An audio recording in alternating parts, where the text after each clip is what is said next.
Caitlin Clark calls out WNBA for schedule amid offer from rival league and possible player lockout. Clark is reportedly going to get an aggressive offer from another league.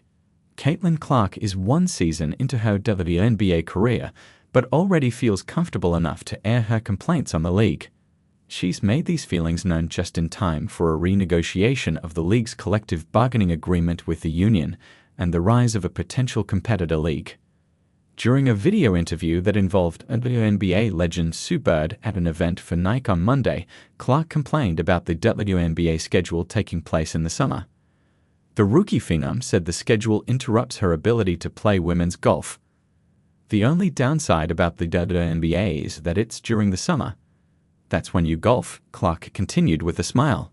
So I've had my golf take a backseat to basketball. Clark has recently leaned into her passion for golf after the end of her rookie WNBA season when the Indiana Fever lost to the Connecticut Sun in the playoffs. Clark is going to the Annika in November, the penultimate tournament on the LPGA Tour schedule hosted by Annika Sorenstam, to play in the Pro-Am and be a panelist at the Women's Leadership Summit at Pelican Golf Club. Clark, the WNBA Rookie of the Year, said last month when the Indiana Fever was eliminated that she planned to play golf until it got too cold in Indiana, adding with a smile, "Become a professional golfer. I love golf, so the opportunity to play in the Pro-Am for a tournament with a legend like Annika Sorenstam's name on it is so exciting," Clark said.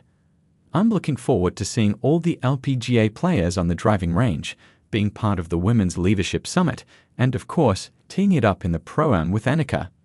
Now, Clark's passion for golf and the WNBA's interruption of it is prompting a complaint from Clark at a time when the league should be trying to make her as happy as possible. The Women's National Basketball Players Association, WNBA, voted to opt out of the current CBA with the league on Monday.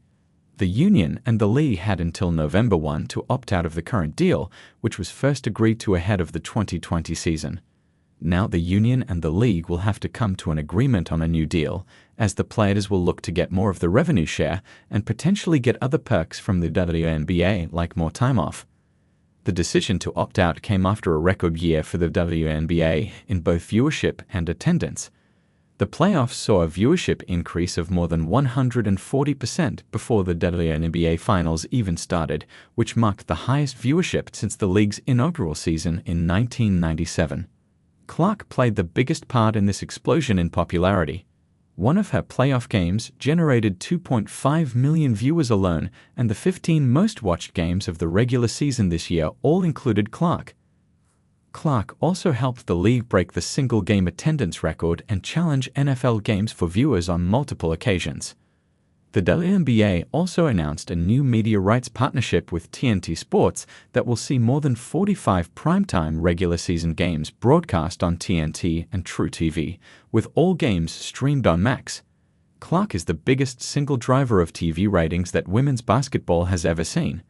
CBS, ABC, ESPN, ESPN2, ION, and NBA TV all set records for the most-watched WNBA game on their respective platforms this season, and all of those games involved Clark.